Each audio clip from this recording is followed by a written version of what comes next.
성경에는 이스라엘 포로 시대와 귀환 시대를 다루는 세 권의 책이 있습니다.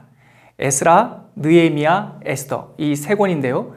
이 가운데 에스라는 70년의 포로 생활이 끝난 후 선지자 예레미야가 예언한 것처럼 언약 백성들이 어떻게 약속의 땅으로 돌아왔는지를 기록하고 있는 책입니다. 그래서 같은 시기에 기록되었지만 과거의 역사를 다루고 있는 역대기의 이야기의 흐름과 마치 한 권의 책처럼 자연스럽게 이어지고 있습니다. 예레미야의 예언처럼 약 70년의 바벨론 포로를 끝내고 본국으로 돌아오는 이스라엘의 귀환은 어떻게 진행되었을까요? 이스라엘 백성들이 기원전 605년, 그리고 597년, 그리고 기원전 586년 세 번에 걸쳐 포로로 끌려간 것처럼 공교롭게도 백성들의 귀환도 세 번에 걸쳐 진행되었습니다. 먼저 기원전 538년에 총독 스룹바벨이 중심이 된 제1차 귀환이 있었고, 그리고 약 80년이 흐른 후 기원전 458년 바사왕 아닥사스다 7년 학사 에스라가 중심이 된 제2차 귀환이 있었습니다. 끝으로 기원전 444년 아닥사스다 왕 20년에 총독 느헤미야가 중심이 된 3차 귀환이 있었습니다. 이처럼 유대인들은 약 100년에 걸쳐 그들의 조상들의 땅, 약속의 성읍 예루살렘으로 돌아왔습니다. 에스라는 세 번의 포로 귀환의 사건 가운데 첫 번째와 두 번째 귀환 이야기를 담고 있습니다. 먼저 1장부터 6장까지는 스룹바벨을 중심으로 한 제1차 귀환 장면과 그들이 성전을 회복하는 긴 기다림의 시간을 스케치하고 있고, 이어서 7장부터 마지막 10장까지는 상당한 시간이 흐른 후 기원전 458년 제사장 겸 학사 에스라가 중심이 되어 백성들이 돌아온 이야기를 다루고 있습니다. 1, 2차 귀환에서 강조되는 주제는 비교적 선명합니다. 먼저 1차 귀환 스토리에서는 돌아온 백성들이 성전을 재건하고 그 성전에 집중하는 이야기를 담고 있고, 제2차 귀환 때 돌아온 백성들은 성전 재건 후에 학사 에스라를 중심으로 신앙을 재건하는 데 관심이 옮겨가고 있습니다. 이런 분명한 주제는 자연스럽게 에스라서의 구조를 제1부와 2부로 나눌 수 있는 분기점이 되기도 합니다. 바사왕 고레스는 기원전 539년에 바벨론을 점령한 후 그간 바벨론에 의해 포로로 끌려온 민족들을 온건하게 다루는 통치를 선택했습니다. 이런 정책 기조 하에서 이스라엘 백성들이 예루살렘으로 돌아올 수 있는 길이 열리게 된 것이죠. 이는 이사야가 이미 예언한 메시지의 성취이며 예레미야의 입을 통해 하신 말씀을 이루기 위한 하나님의 계획이었다고 성경은 해석하고 있습니다. 회복의 시점을 묘사하고 있는 에스라 1장 1절과 2절을 함께 읽어볼까요? 바사왕 고레스 원년에 여호와께서 예레미야의 입을 통하여 하신 말씀을 이루게 하시려고 바사왕 고레스의 마음을 감동시키심에 그가 온 나라에 공포도 하고 조소도 내려 이르되, 바사왕 고레스는 말하더니 하늘의 하나님 여호와께서 세상 모든 나라를 내게 주셨고 나에게 명령하사 유다 예루살렘의 성전을 건축하라 하셨나니.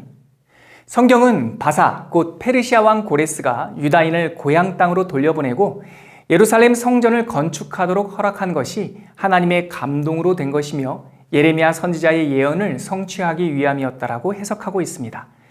이런 하나님의 섭리 가운데서 고레스 원년 이듬해인 기원전 538년에서 537년 사이 다윗 왕의 혈통 스룹바벨의 인도에 따라서 49,897명이 예루살렘 땅으로 돌아왔습니다.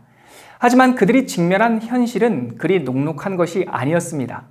이미 그 땅에 정착해 터를 잡은 이방 민족들이 그들의 귀환을 곱지 않은 시선으로 보고 있었고, 약속의 땅은 척박하기 그지없었습니다. 하지만 이 황폐한 땅 위에 약속을 향한 믿음으로 그들은 돌아오게 되었습니다. 에스라와 느헤미야의 시대, 곧 귀환 시대에 공통되는 주제는 재건입니다. 스룹바벨은 이스라엘 공동체의 중심인 성전 재건에 힘을 썼고, 에스라는 돌아온 백성들의 영적, 도덕적, 사회적 삶을 재건하려고 애를 썼습니다.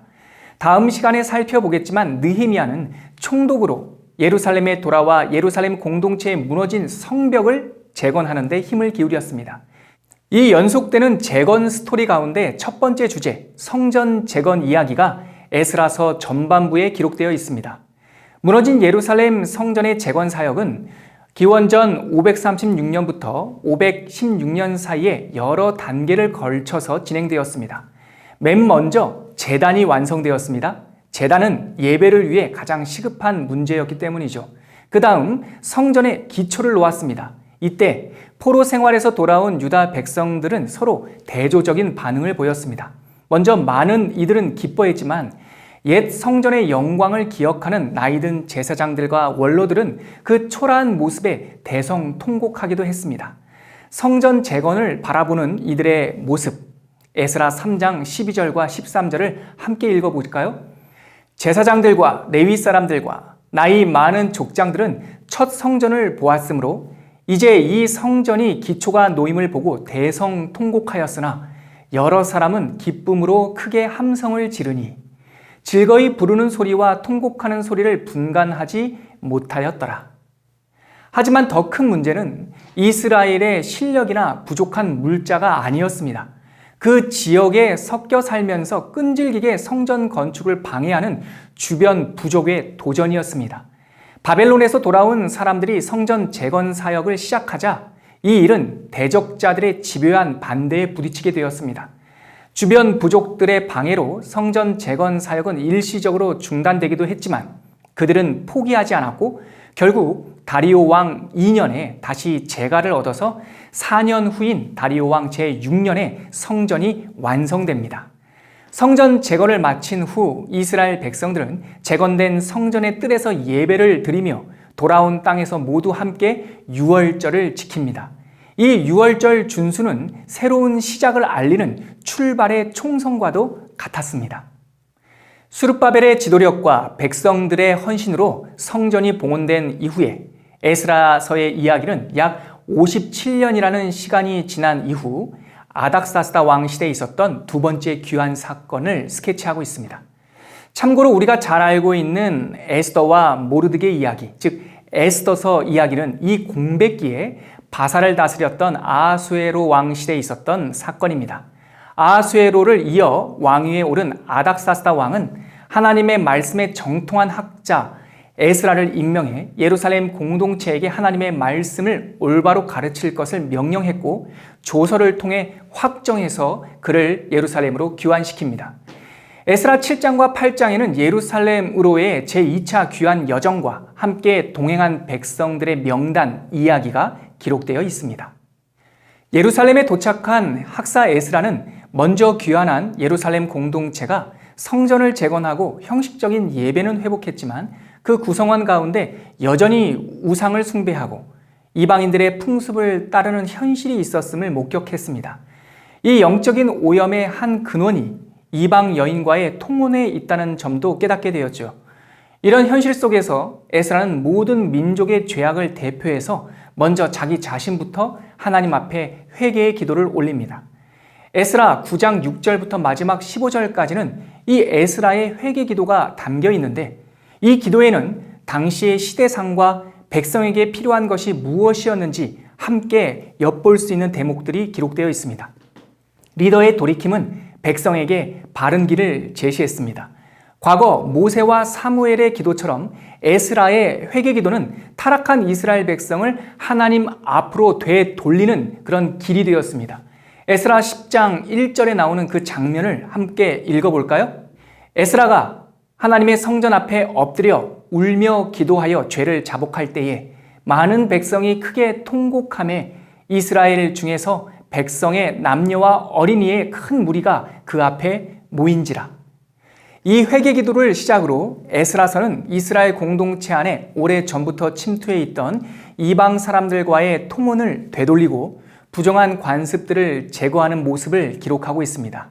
이러한 내용들은 무너진 이스라엘 공동체의 신앙을 재건하는 그러한 신앙 개혁 운동과 같았습니다. 에스라서를 읽다 보면 우리는 반전과 회복의 하나님을 만납니다. 하나님의 언약은 척박한 환경을 기경하는 쟁기와도 같았습니다.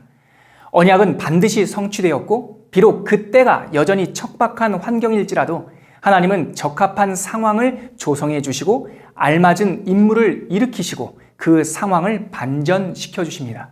또한 하나님의 일하는 방식은 역시 사람이었습니다. 회복된 4명의 사람을 통해 척박한 땅과 공동체가 회복되는 모습을 에스라서에서 만날 수 있습니다. 언약을 지키시는 하나님, 사람을 회복시키시는 하나님, 회복된 사람이 세상을 변화시키는 역사, 에스라서가 들려주는 하나님의 메시지였습니다.